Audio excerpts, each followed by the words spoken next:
చేపల కర్రీ అయితే చేస్తున్నా. ఈరోజు మా ఆయన ఇంటి దగ్గర ఉందని చేపలు అయితే తీసుకొచ్చిండు. చేపలను అయితే ఫస్ట్ మంచిగా ఉప్పు వేసి 3-4 సార్లు అయితే మంచిగా కడిగి పెట్టేసిన. ఇంకా మంచిగా కడిగేసి పెట్టేసిన ఉప్పు వేసి.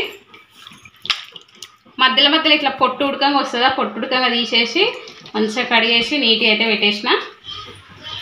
అలాగే చేప గుడ్డుగా తీసుకొచ్చిండు, చేప గుడ్డుగా ఫ్రై చేసి పెట్టేసిన. తాలింపుకైతే నేను ఫస్ట్ ఆనియన్స్ టమాటా అయితే మిక్సీ పట్టేసుకున్నా.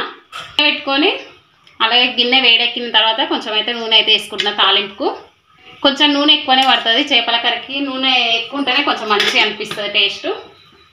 కొంచెం జీలకర్ర వేసుకున్నా, పచ్చిమిర్చి, కరివేపాకు, ఇలా ఆనియన్స్ టమాటా అలాగే అల్లం ఎల్లిపాయలు వేసి అయితే మిక్సీ పట్టేసిన. పేస్ట్ అయితే ఇందులో వేసుకుంటున్నా. అల్లం ఎల్లిపాయలు అలాగే ఆనియన్స్ టమాటా అయితే మిక్సీ పట్టి తాలింపులు అయితే వేసేసిన. ఇప్పుడైతే పసుపు వేసుకుంటా.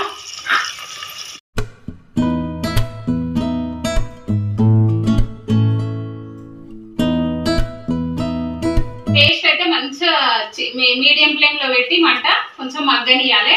మగ్గిన తర్వాత కారం వేసుకొని చేపలు వేసుకున్న తర్వాత చింతపండు రసం వేస్తే చేపల కర్రీ అయితే రెడీ అవుతుంది. సింపుల్ ప్రాసెస్, కానీ అవి కడిగినప్పటి నుంచి అవన్నీ కొంచెం పెద్ద పని ఉంటుంది. చేయడానికి అయితే సింపుల్ ప్రాసెస్, టేస్ట్తో బాగుంటుంది.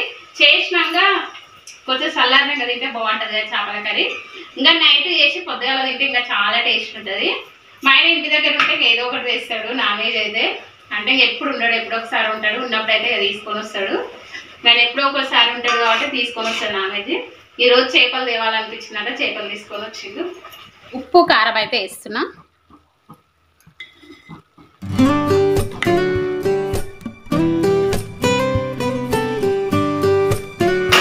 ఉప్పు కారం ఇట్లా వేసిన. ఇప్పుడైతే ఇక చేపలు అయితే మంచిగా కడిగి పెట్టుకున్న చేపలు అయితే ఇందులో వేసేస్తున్నా.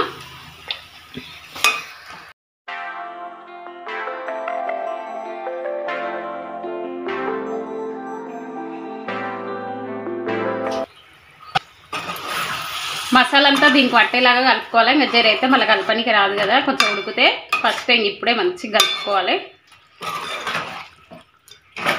తర్వాత చింతపండు రసం అయితే పోసుకోవాలి.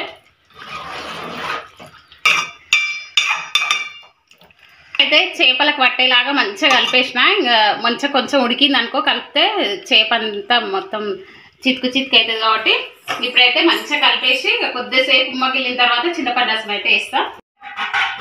ఇప్పుడైతే చింతపండు రసం అయితే వేసుకుంటున్నా.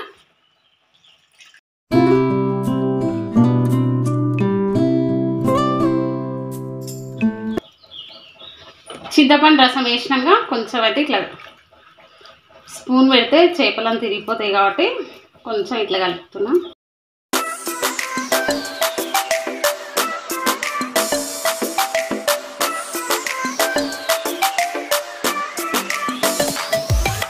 జీలకర్ర మెంతుల పొడి అయితే వేసుకుంటున్నా. అలాగే గరం మసాలా మనం స్పూన్ పెట్టినాం అనుకో చేపలు ఎరిగిపోతాయి కాబట్టి ఇట్లా నెయ్యి కలుపుకోవాలి. ఇట్లా అంటే మొత్తం కలిసిపోతుంది మంచిగా నిదానంగా, లేదంటే మీద జిల్లుతుంది.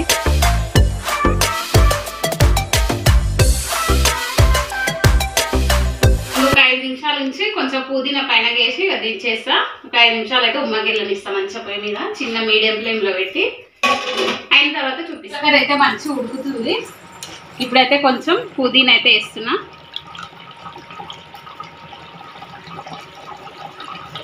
ఇప్పుడు చెట్టుకున్నది అయితే తెంపుకొని వచ్చిన ఫ్రెష్ పుదీనా.